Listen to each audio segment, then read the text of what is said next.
Hi, Tom Brown here, another edition of Gates of Graceland, coming to you this time from inside the Archives Studio, and Archives means Angie Marchese. Hello, Tom Brown. Hello there, Director of Archives Angie, and we have our white gloves, and that means we have stuff that we can actually fun stuff. touch, but the interesting part of this one is she loves to do this to me. I have no idea what's in these boxes. She would never let me see them as we were setting up. Nope. And so I'm sitting here along with you to see what surprises she has in store for us. So Angie, take it away. So we are talking about Elvis and sports. Ooh, okay. So, which is a great topic because Elvis loved all kinds of sports. Yeah. You know, big sports fan, big football fan, a big supporter of local sports here in town. Actually a season ticket holder for the old World Football League, the Memphis Southmen / Grizzlies back in the day. So I decided to go digging through the archives and thought I would pull out a couple of different sports related items. Okay, and you know, we know the 3 TVs down in the TV room. Those were not to watch the news. Those were to watch football games. Football, of course. Love that. Elvis was loving sports. So in the first box, we have. And these are actually the boxes from the archive. They're literally from the artifact building. With the acid-free paper. Acid-free paper and the ID numbers, everything. So the first thing that I have, and you could tell they were well worn. Wow. A pair of Elvis's cleats. And they are still muddy and filthy dirty. Just, you would leave these by the back door when you came in Graceland. Yes, You wouldn't wear these upstairs. You'd take these off by the back door. Right. And apparently he liked Dr. Scholl's. Dr. Scholl's, a little comfort. Heel rest. Comfort and speed. Yes. Comfort and speed. So here's a pair of Elvis's cleats. I mean, if you even look inside, you could you can probably feel it even better if you put your hand inside. You can feel that hole there at the toe. Oh my gosh. I mean, he wore these suckers out. He really did. Yeah. That is amazing. And so these are just in the archives, and you've kept them as is, in archival condition as found. As found. The reason why they're in a box by themselves is because they have all of this original Elvis dirt on them. So now, would these have been worn, were these in California, were these worn around here at Graceland? They would have been worn around here at Graceland, playing touch football in the backyard here or down at the park, local park, and things like that. You know, what's interesting about it is Elvis, with his guys, they weren't just heading out in the back and playing football. Oh, no. They have shoulder pads, helmets, cleats. I mean, these are serious. Full uniforms. These are serious guys. Not only did they have full uniforms, but they also had handwritten football plays. Look at this. So these are all written by Elvis. Of course, Elvis is the quarterback. Of course he is. He is so serious about his football. Yes. These are my football reading glasses I have on. The right blocking back has to make a good move to throw off the linebackers. The flanker back has to move quick to get his block in. So Elvis these are what they would prep for before the game? Before the games. Like pregame. Of touch football. Of touch football. Yeah, I have a feeling I know what Elvis's touch football is like. Yes. If you're wearing pads, that's a tough game of touch football. Flanker back has to move quick and make a good fake. Actually, these are very detailed little diagrams. Look at this one. This one sometimes can be bad, underline, but they usually don't run a pass play from this formation. Oh, so this is an audible that he's calling at the line. Yeah. I mean, so literally almost a complete handbook here. But back in the day, this was something that Elvis did to relax, and so to focus, I would think to focus on things like this took his mind off everything else. The serious business of being Elvis. Yeah. This is just kind of the fun part. This is the fun part of being Elvis. Yeah. And you know, he had guys around him, so he always had a sports team ready to go, no matter what sport he wanted to play. If it was football, if it was baseball, whatever it was. Yeah, you've got people ready to go at your beck and command. At your beck and command, you have a whole team. Yeah. And we actually have team photos in the archives as well. So we have Elvis's handwritten football plays, his cleats, and a team photo. From what you know, if you were on the team playing against Elvis, was it like the Harlem Globetrotters kind of game where it was a close game, but then at the very end, the Globetrotters always won? Or was this a game that if you beat Elvis, you could be on a team that beat Elvis? You could be on a team that beat Elvis. Elvis was very competitive. Yeah. And so he didn't like to be beat. And they were supposed to be friendly games, but you know, someone's always keeping score. Yeah. So, no, and they got serious. Yeah. This from the guys who used to get in the roller rink and spin around as fast as they could. Oh yeah, whip it. To whip it, to see who would fly off the end at high speeds. At high speeds, yeah, yes. That's just the fun part. That's just the fun part of roller skating, right? Wow. Okay, so we have a couple of more. We'll go through some documents here first. Okay. That we have. So. This is why we have the white gloves, because you don't even have these in paper. These are the original. These are literally just pulled out of the filing cabinet. Wow. So this is for York Arms Company, which was a sporting goods store here in Memphis. So Elvis did a lot of shopping at. So this one is actually for 13 junior only pants. It looks like red or blue. Yeah. And then 13 shirts, they're the Elvis Presley Sluggers, 13 royal blue caps. On the front of the jersey, it says EP. It costs $175. So this is one of the sporting teams he sponsored. Okay. And so those are the uniforms for a local team that he was sponsoring. The Elvis Presley Sluggers. Very active in the community doing things like this. Yeah. And then we have a couple other, these are not football related, these are not football related receipts. Again, from York Arms, this 15 pairs of softball pants, 15 jerseys, 6 different numbers sewn on jerseys, or 6-inch numbers sewn on jerseys, 15 pairs of socks, 15 caps, 1 mark, 1 glove. Yeah, I don't know. 1 mash, 1 glove. I don't know what that is. I don't know what that is. Yeah. I don't know what that is. And 1 1/4 dozen softballs. Okay. $343. And I love this. It's Elvis Presley, care of Vernon Presley. So when Elvis would go off and make these orders, maybe call or whatever, or one of the guys would call. How many times did Vernon know a bill like this was coming in? Probably maybe 1/10 of the time. I think Vernon was surprised a lot when he got bills in the mail. I'm thinking maybe so, because all these little itemized things, and it says care of Vernon Presley. So yes. It's like, here you go, Dad. Let him take care of it back in the office. Yeah. So now we're going to change sports. Okay. Now we're shopping at another sporting goods shop. This one's in California. Yeah, on Wilshire Boulevard. And this is what I was telling you. This receipt has a James Bond connection. Ooh. Can you figure out why? Okay, let's see. And it's signed by Elvis, so Elvis actually picked this up himself. Okay. I'm having a hard time reading it's a Walther PPK.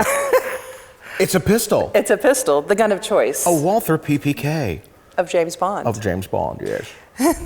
This looks like maybe November of '72. Yep. The Walther PPK cost him $450. And the best thing about receipts like this is this actually has the serial number on it. So if this gun doesn't happen to be in our collection, we can actually match it to the original gun by serial numbers. Right, and it looks like, would this have been, that he did this in person? Because it looks like he signed for it. He signed for it. So he personally picked out those guns. And again, it was a charge, so Vernon's getting this bill later in the mail. Yes, he is. Yes. Elvis bought another pistol. And now we're back at York Arms. Now this is what would be fun about this receipt, is that it's for 5 cases of skeets. Oh boy, to be a neighbor in this neighborhood growing up. Signed by Joe Esposito, August 31st, 1967. So you can really go into your archives and into the schedules and the calendars.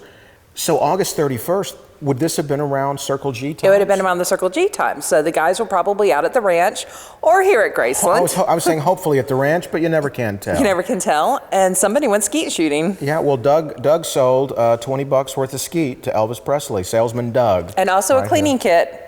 And the cleaning kit. 2 cleaning kits. Yes. Safety first. So he sent Joe out to get that. Yes. And there's an ammo tax of 15 cents. Never forget your ammo tax.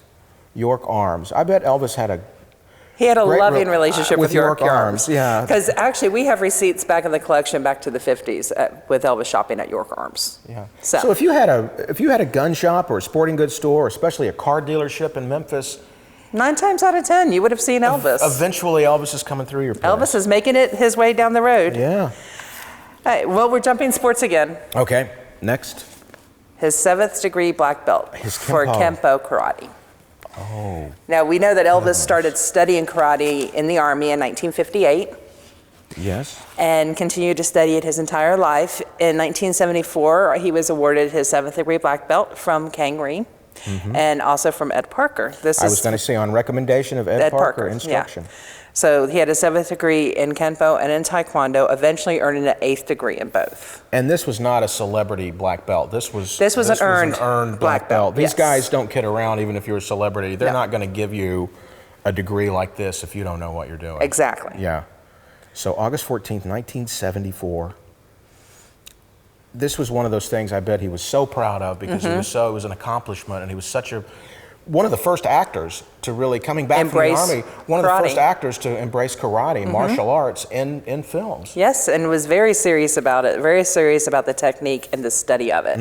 And this Kenpo karate symbol here, we've seen that on his guitars. We've saw it on the Aloha from Hawaii guitar. That's right, yeah. Yes, and there's also some patches that he had on some of his personal wardrobe. So it meant a lot to him. Absolutely amazing. Great you've taken care of all this. So now speaking of karate, if you want to open up that box all there. Right, here we go. We're going to the big boxes now.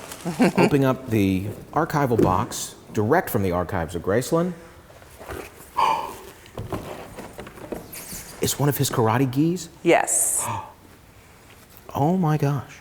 Look at this. Made in Korea.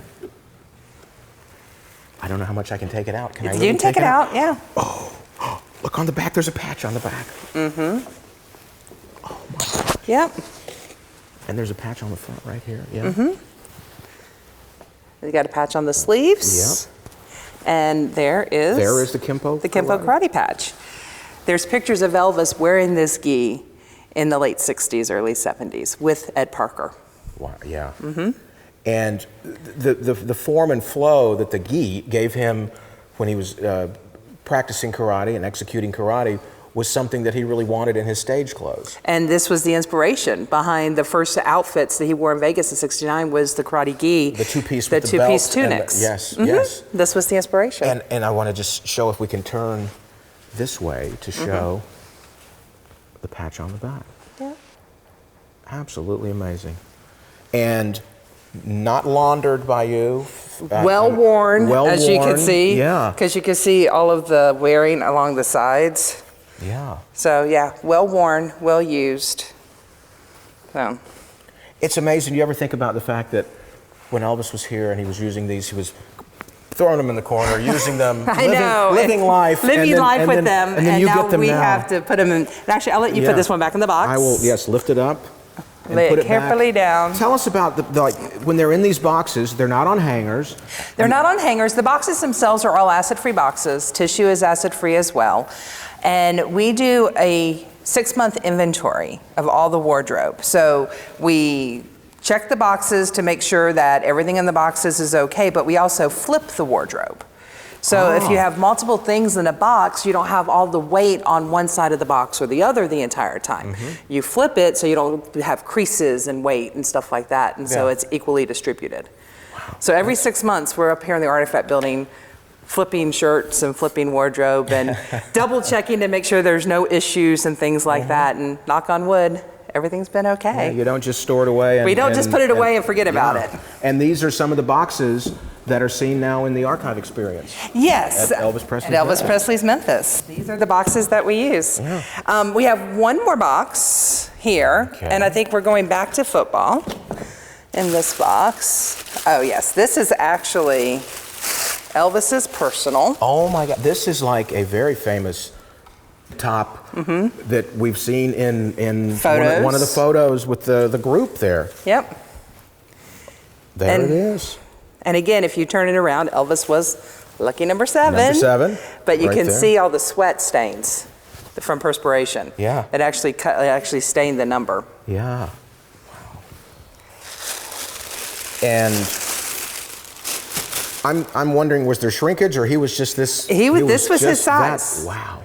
This was his size when they took that photo and when they were playing football. So people that talk about EPE, that was the original EPE. EPE. Elvis Presley Enterprises. And his team. Yep. And then. Oh, there you go. You've got the other piece there. Pads and all. Yep. So we have the football pants that go with the jersey. Yes. Look at that. Yeah. Pads and all. Just for a friendly touch game. Yes, you know, just in case I fall on my knees. Or someone else's. Or someone else's. Yeah. Yes. My goodness. So those are just a couple fun things I thought I would pull out of the boxes and give you a chance to explore here in the archives. And surprise me and surprise everybody else. It's fantastic. Yes. You never know what you're going to see when Angie brings out the archival boxes, but you know that when you got the gloves, it's going to be something good. It's going to be something good. Thank you so much for this. This is great. Oh, you're welcome. And I'm sure probably at some point in the future, these items may be rotating through. And on display. And on display, so you can see them in person. Thanks for joining us. We'll be back real soon.